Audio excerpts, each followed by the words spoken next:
Federal lobbying soars to near record as industries scramble to shape coronavirus response.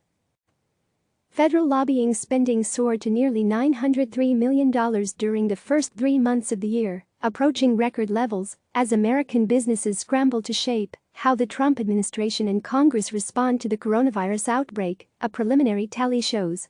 Leading the way, the healthcare sector, which spent more than $160 million, or about 18% of the total lobbying bill for all industries, during the first quarter, according to the Center for Responsive Politics, which tracks money in politics. The finance, insurance and real estate sector was number 2 at $136 million, the center found.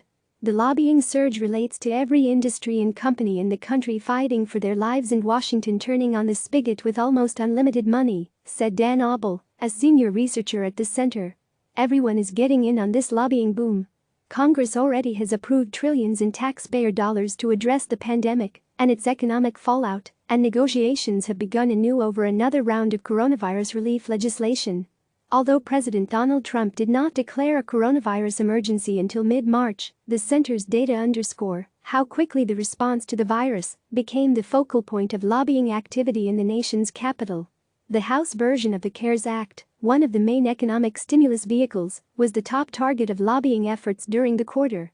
More than 1,500 lobbying clients cited the legislation in their lobbying reports to Congress. The center's tally offers a preliminary snapshot of first-quarter lobbying activity based on initial reports that companies, trade groups and their lobbyists filed last week with Congress. Typically, another $25 million or so in additional lobbying spending is added to the first-quarter total each year as lobbyists and companies file late reports or update their filings, Auble said. If that pattern holds, lobbying during the first quarter of 2020 will top the previous first-quarter record of $926 million set in 2010, when Congress finalized the Affordable Care Act, overhauling the nation's healthcare system. The early numbers show that an array of individual companies stepped up their lobbying spending as the coronavirus outbreak swept through the country, ranging from social media giant Facebook to individual drug companies, federal records show. The tally also underscores the growing influence of a lobbying firm with close ties to the president. Drug company with possible COVID-19 treatment Gilead Sciences, the biopharmaceutical company in the news over the use of its antiviral drug remdesivir as a potential COVID-19 treatment, spent $2.45 million on federal lobbying between January 1 and March 31, up from the $1.86 million it spent to influence Washington during the first quarter of the previous year, its lobbying filings show. The filings show Gilead lobbying Congress, the White House and individual federal agencies, including the National Institutes of Health, NIH, and the Centers for Disease Control and Prevention. Gilead spokesman Chris Ridley said the spending increase cannot be attributed entirely to COVID-19 lobbying because it also reflects the company's dues payment to PhRMA, the drug industry's trade group. The company joined the trade association in March 2019, he said. The company's shares soared Wednesday after it announced encouraging results from a National Institute of Allergy and Infectious Diseases study. The agency is part of NIH. The preliminary findings indicate patients with severe COVID-19 who took remdesivir could recover more quickly than patients who didn't. Earlier this year, Gilead sought and won orphan drug status for remdesivir from the Food and Drug Administration, a designation that gives drug companies a potentially lucrative 7-year monopoly on sales. But Gilead quickly withdrew its request amid a wave of criticism from Vermont Senator Bernie Sanders and public interest activists who claimed the company was profiteering from the pandemic. At the time, Gilead said it had sought the orphan drug status to speed up approval of remdesivir, particularly for a pediatric study.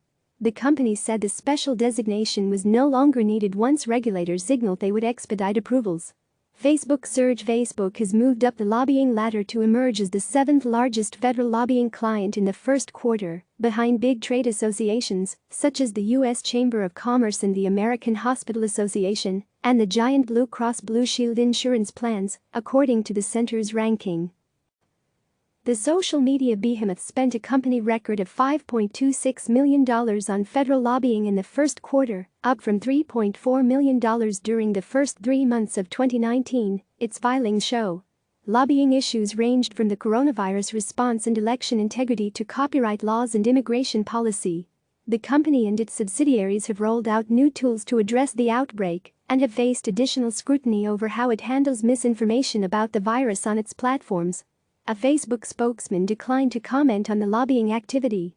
Trump ally sees lobbying revenue soar. Data from the center and congressional lobbying filings also highlight the growing footprint of a firm with close ties to the Trump administration. Ballard Partners reported $5.2 million in lobbying activity during the first 3 months of the year, its largest quarter since the firm opened its Washington outpost at the start of the Trump administration. Brian Ballard, a veteran Florida lobbyist who helped raise money for Trump's 2016 campaign and 2017 inauguration, leads the firm. Former Florida Attorney General Pam Bondi, who helped defend Trump during his Senate impeachment trial this year, also serves as a Ballard partner. New Ballard clients this year include Nanocure, a South Carolina-based company that is seeking Environmental Protection Agency approval for commercial use of its dry fog disinfecting system, which it says kills bacteria and viruses on surfaces and in the air. Another new client, a commercial laundry machine supplier Laundrolux, hired Ballard lobbyists in March to urge the Department of Homeland Security to add it to the list of essential businesses allowed to remain open.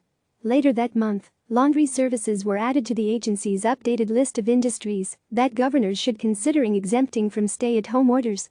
Justin Safey, one of Ballard's partners and a spokesman for the firm, said Ballard lobbyists do not tout their firm's White House relationships when lobbying the administration. That perception exists perhaps, he said, but that's not something that we discuss when we advocate on behalf of our clients. Click subscribe to receive the latest news.